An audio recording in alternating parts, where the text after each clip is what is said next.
Good morning. Welcome back to the channel. Nice, beautiful morning beyond the mountains in the pit where different realities and dimensional planes coexist. The sacred land far from the globalists. Almost didn't make it out here this morning. Had a dead battery in the combat wagon. Had to do a last minute switch. So the reason why we're out here today, somewhat for this, mainly for this. This is the Saek holsters contingent rig. Pretty cool. Saek holsters makes awesome holsters. I actually got a few more. Let me pull them out really quick. Nice little shot of the range here.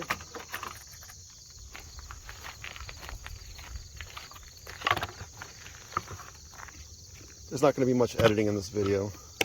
I don't like editing. It takes a long time, you know, you have to splice shit together.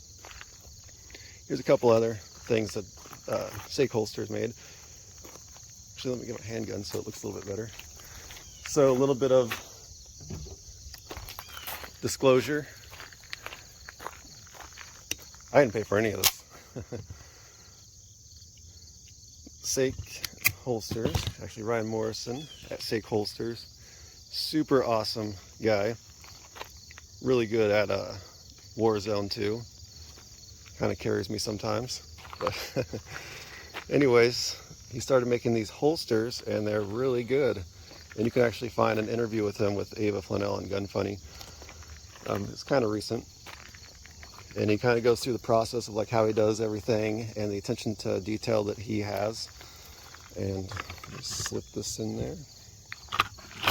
It's Saek holsters, so check that out. And if you can guess, I think he's still doing this, if you can guess what each letter in Saek means, he'll give you a free holster. If he's not still doing it, then he might do it again, I don't know. But yeah, this holster actually went through some torture. I put like different condiments on there and none of them stained. I put it in ice and broke it open. Nothing broke. I mean, it's been through hot, through cold, everything. And the fabrics stayed on there. It's not like peeling off or anything. So yeah, that's a fabric on this one. These are some other ones. You can like request tons of different patterns from him. And he's got super fast shipping and he gets it done quick. So I've been following like what everybody else has been saying about him, and everybody's been saying like super fast, quick, good quality. None of that cheap Chinese crap. So cool Kydex.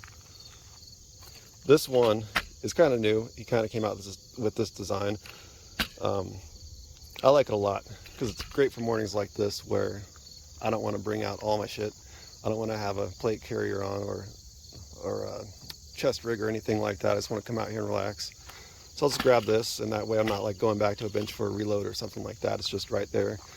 Or I mean, if you like have it by your bedside, it's just an extra mag and pistol mag for you, because you should probably be using an AR-15 for home defense. Yeah, this is CZ75. One of the reasons why I went to him is because not a whole lot of companies make different holsters for a wide variety of firearms, but Ryan at Saek, he will do whatever he can to try and get you a holster. Like if you have some kind of odd gun or whatever, he'll try to get it done. If you have like a gun that no one else is making a holster for, just hit him up and see what he can do for you. Yeah, pretty cool. Awesome patterns. This is the Poppies pattern. But anyways, we'll get to this now. This is just an arrow lower. It's the same on my Delta Force build, except I just switched out this to a brace because of stupid laws, as you all know. We have a, forgot the brand of this, but it's a gas buster charging handle. So this is supposed to redirect gases kind of forward and out of your face when you're shooting suppressed. And then we have a bolt carrier group from a company that I can't remember again, but it's one that produces most of them for OEMs. I'll put a little description down below with everything in there because I can't put links in there anyways. So I'll have a little description of everything I got going on here. This is a Tnte sales upper, C7 upper here. 10.5 inch barrel.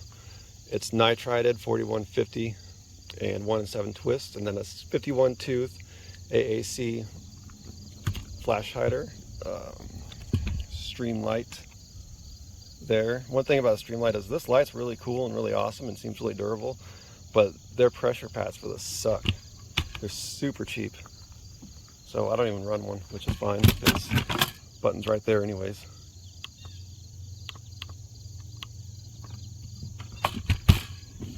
Oh, and impact weapons light mount. Yeah, this is mainly going to be a suppressed weapon, and it's really cool because it's so short. I can put it in like a backpack or whatever. It's easy to transport. It's awesome, cool little PDW. Simple, basic, you know, got the iron sights and a light. I like it. I think historically this hasn't ever been like a setup that the military ever used. I think the closest thing to it is like a little commando AR, but I think they had like a 10-inch barrel with like a 5-inch long flash hider. It was like not a flash hider, but a moderator to kind of make the gun sound different and cycle reliably. And A1 rear sights. I kind of prefer these because it's simple and easy. You don't have all these other adjustments and everything, so it's kind of AK-like in that. Then C7 uppers, they have the shell deflector. And then with these barrels, don't quote me on anything. I'm not a scientist, but I think, from what I understand, especially with like Daniel Defense, I think they make like 10.3-inch barrels, and some of those have a military spec gas port, and they'll cycle brass ammo but not steel, and that's because like the port pressures and extraction and all that stuff. But I think some of Daniel Defense's 10.3s or 10.5s, they have a more commercial spec gas port, so they can cycle that wolf. But then when you fire brass, it's kind of a harder recoil. So we'll see how this is. I haven't shot this at all yet. So we'll see what kind of gas port it has in there. I got some different kinds of ammo loaded up here, and we'll see what cycles. We'll see what cycles while it's unsuppressed and suppressed. So the first shot I'll take unsuppressed will be steel. We'll see if that will cycle and feed the brass. The brass should shoot, and if that shoots, the next round is a blank. Now the blank probably shouldn't be shot along with live ammo, because the blank will put a bunch of carbon into the barrel and stuff, but whatever. So then I don't think it's gonna cycle with the blank at all. It shouldn't. But then after that, I'll fire suppressed with steel. That should cycle with it suppressed.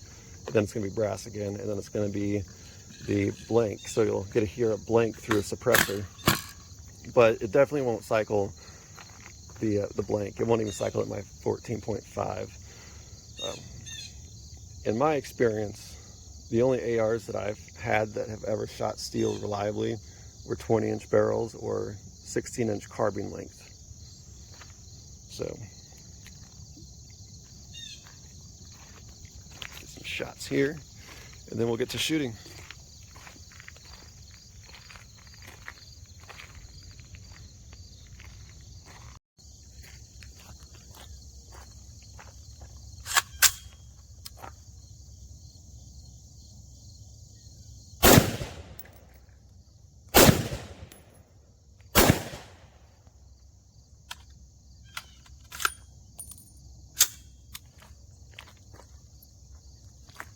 That was the blank.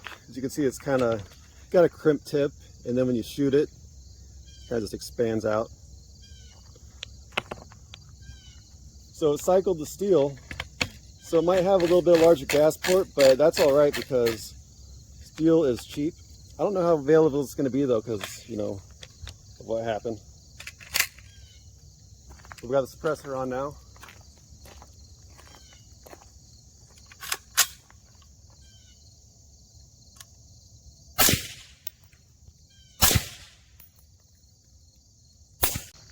So as you can see, it cycles everything.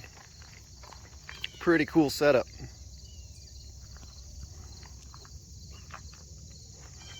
Now I'm just gonna have a little bit of fun.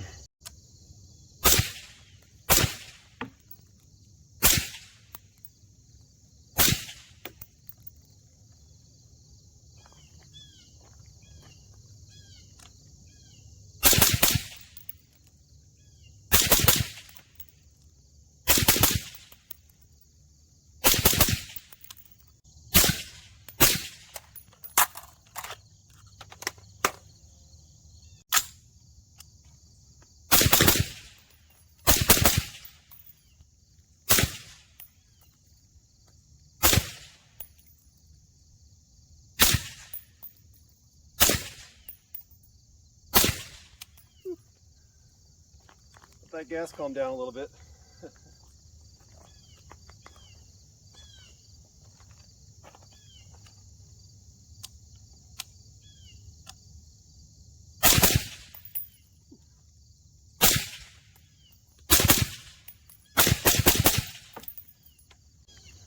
All right, so what did we learn today?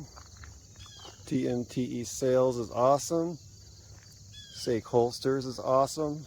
CZ75 and Cajun works and Mcarbo is awesome. One thing I'll say is I love Tnte sales because I get a rifle, an upper that works. Everything's perfect. There's no crazy extra machining taken out on accident. Right, PSA.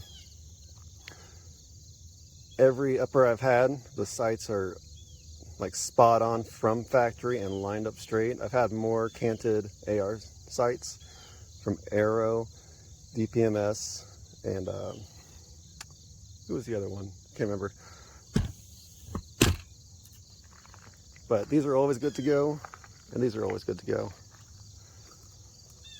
So now I'm going to stop the video, and I'm going to just have some fun. But yeah, check this out. This is their quick ship uppers, so they ship pretty quickly, same as Saek holsters. See you around.